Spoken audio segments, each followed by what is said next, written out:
Carl Jung once said, "The privilege of a lifetime is to become who you truly are." But what does it mean to truly find yourself? And why do so many people go through life feeling disconnected, as if they're merely playing a role rather than living authentically?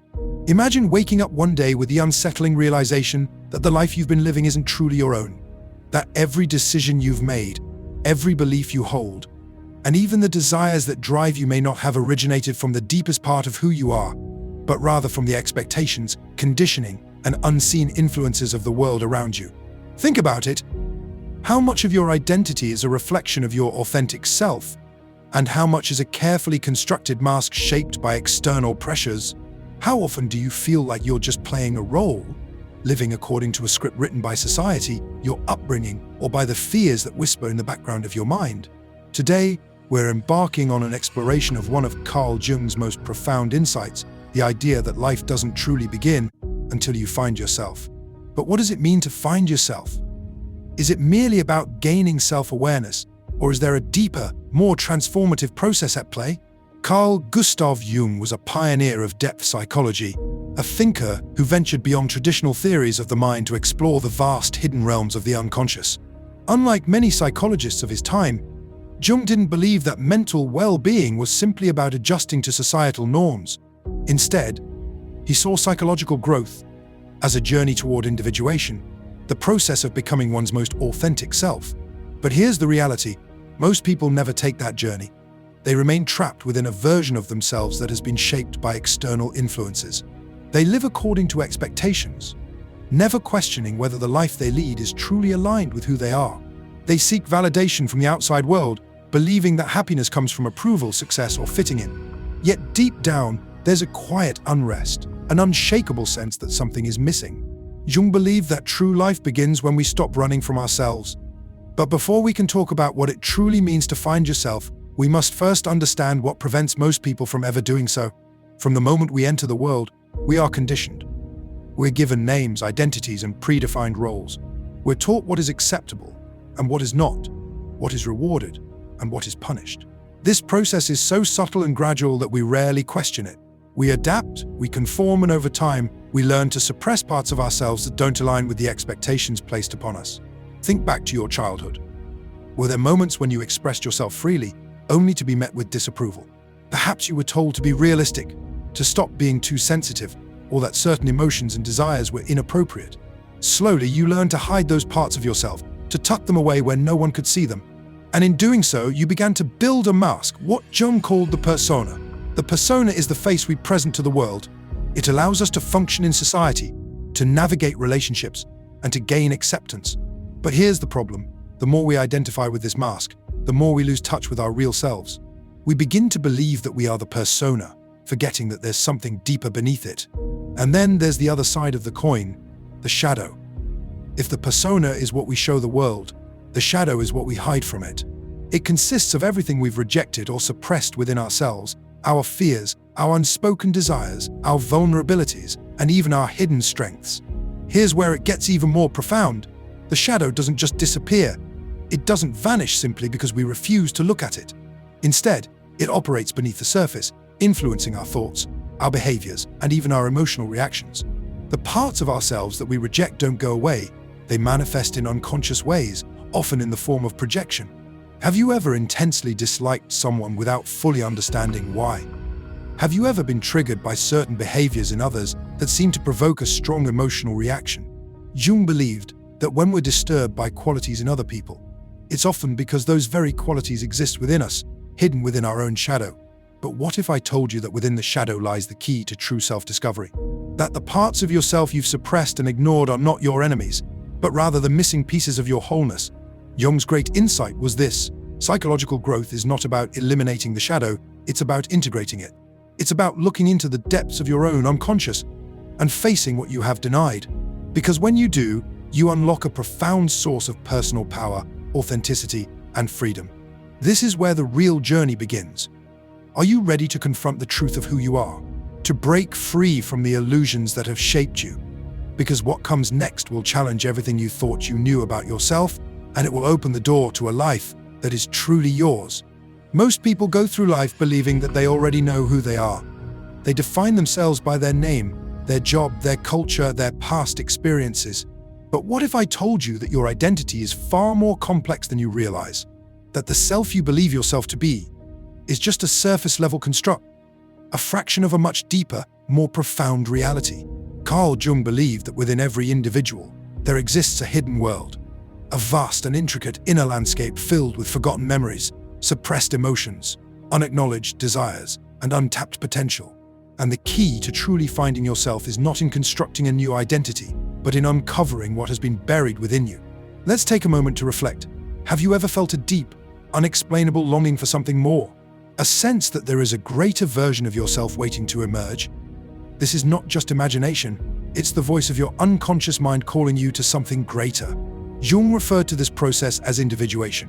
He believed that true fulfillment comes not from conforming to external expectations, but from integrating all aspects of ourselves, the good, the bad, the light, and the dark. But before we can integrate these parts, we must first confront them. And this is where most people stop. Why? Because facing yourself is uncomfortable. It requires looking at aspects of your personality that you have long ignored. It demands that you question long-held beliefs, challenge your fears, and confront the inner conflicts that have shaped your life. Think about it. How often do we avoid silence? How often do we distract ourselves with work, social media, entertainment, or anything that keeps us from sitting alone with our thoughts? This constant distraction is not accidental. It's a defense mechanism, a way of avoiding the deeper questions that linger beneath the surface. But no matter how much we try to avoid them, these hidden aspects of ourselves do not go away. They show up in unexpected ways through anxiety, self-sabotage, unfulfilling relationships, or a persistent feeling of being lost. Jung believed that our unconscious mind is always speaking to us, but we have learned to ignore its messages. However, if we start paying attention, we begin to see patterns. We begin to notice how our deepest wounds influence our choices, how our suppressed desires shape our behaviors, and how the things we fear most often hold the greatest lessons. Let's consider a simple yet powerful example: fear of rejection. Many people go through life terrified of being judged or abandoned. They seek approval, avoid conflict, and suppress their true thoughts to maintain harmony. But where does this fear come from? Is it really about the opinions of others? Or does it stem from something deeper, perhaps an old wound, an experience from childhood, a moment when they felt unseen or unworthy? Jung would argue that this fear is not just an emotion, it's a shadow aspect of the self that has not been fully acknowledged. And until it's brought into the light, it will continue to control one's actions from behind the scenes. But here's the incredible thing. When we finally face these hidden parts of ourselves, they lose their power over us. Imagine for a moment what it would feel like to live without fear of judgment, to speak your truth without hesitation, to make decisions not based on what others expect, but on what resonates deeply within you. This is the power of individuation. It's not about becoming someone new. It's about becoming more of who you truly are. But how do we begin? How do we uncover the unconscious forces that shape our lives? Jung believed that one of the most powerful ways to access the unconscious is through symbols, dreams, and introspection.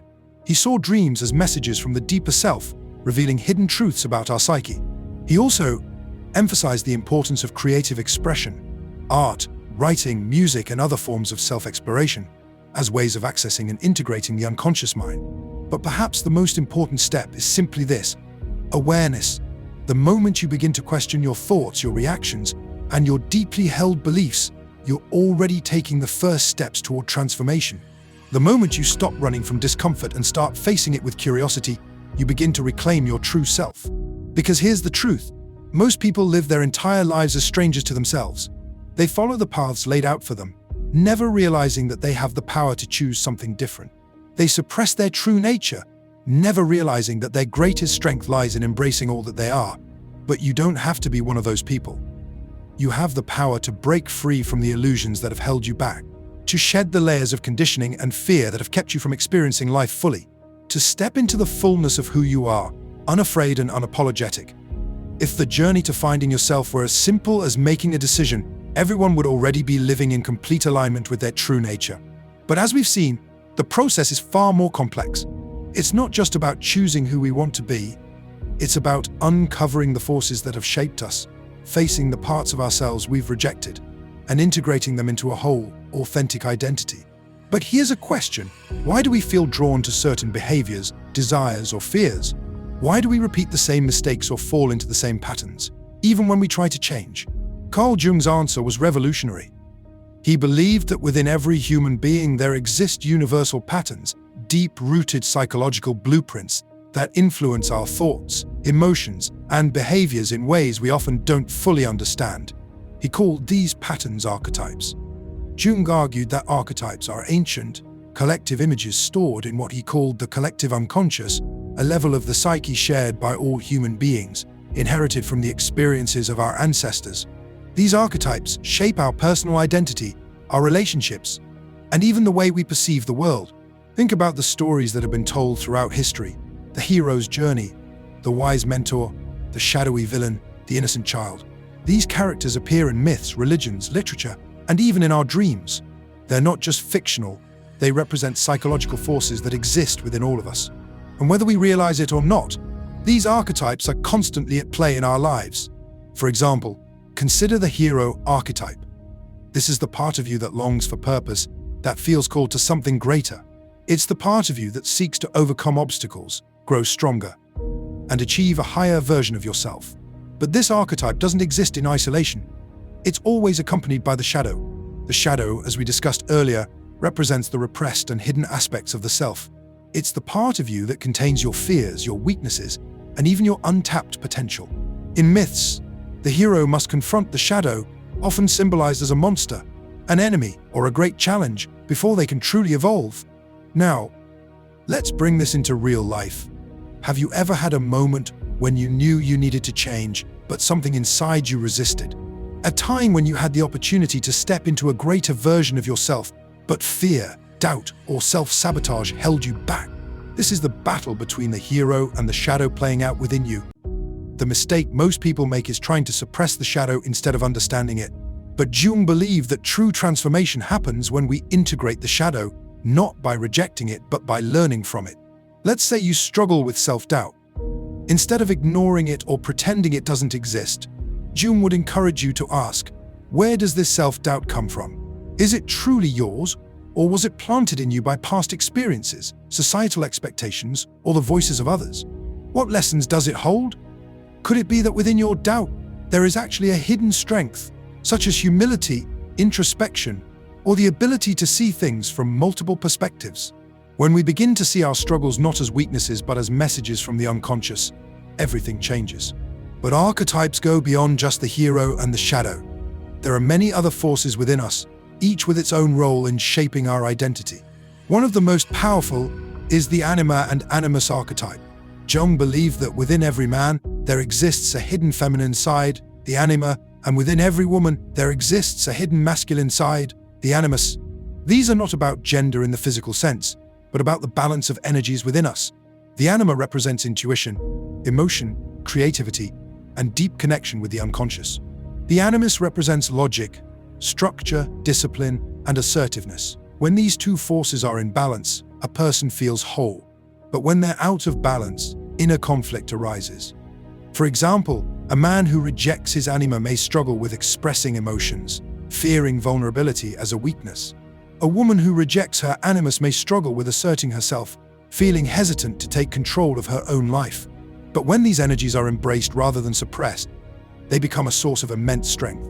And this leads us to one of the most important truths Jung discovered. To find yourself, you must embrace all parts of yourself, the light and the dark, the masculine and the feminine, the known and the unknown.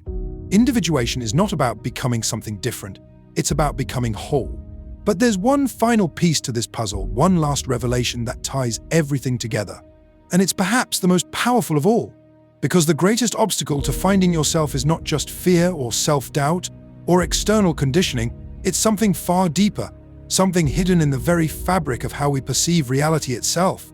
Throughout this journey, we've explored the hidden forces shaping your identity, the masks you wear, the shadow you suppress, and the archetypes influencing your thoughts and behaviors. But now we must confront the deepest illusion of all, the illusion of self. You see, most people go through life assuming that their identity is fixed, that they are a single, unchanging self that moves through time, shaped by memories and experiences. But Jung, along with many great philosophers and mystics, understood something radical. The self is not a static entity. It's fluid, ever-changing, and far greater than we've been led to believe. What if the version of you that you identify with right now is only a fragment of something much larger? What if the person you think you are is just one expression of a limitless consciousness that has been evolving for centuries, across lifetimes, through inherited wisdom and experience? Jung explored this idea through the concept of the self, not the small, ego-driven self that clings to labels and fears, but the true self, the totality of who you are beyond the illusions of identity. And this realization is both liberating and terrifying, because it means that everything you've believed yourself to be, all the fears, the limitations, the stories you tell yourself, is not the full truth.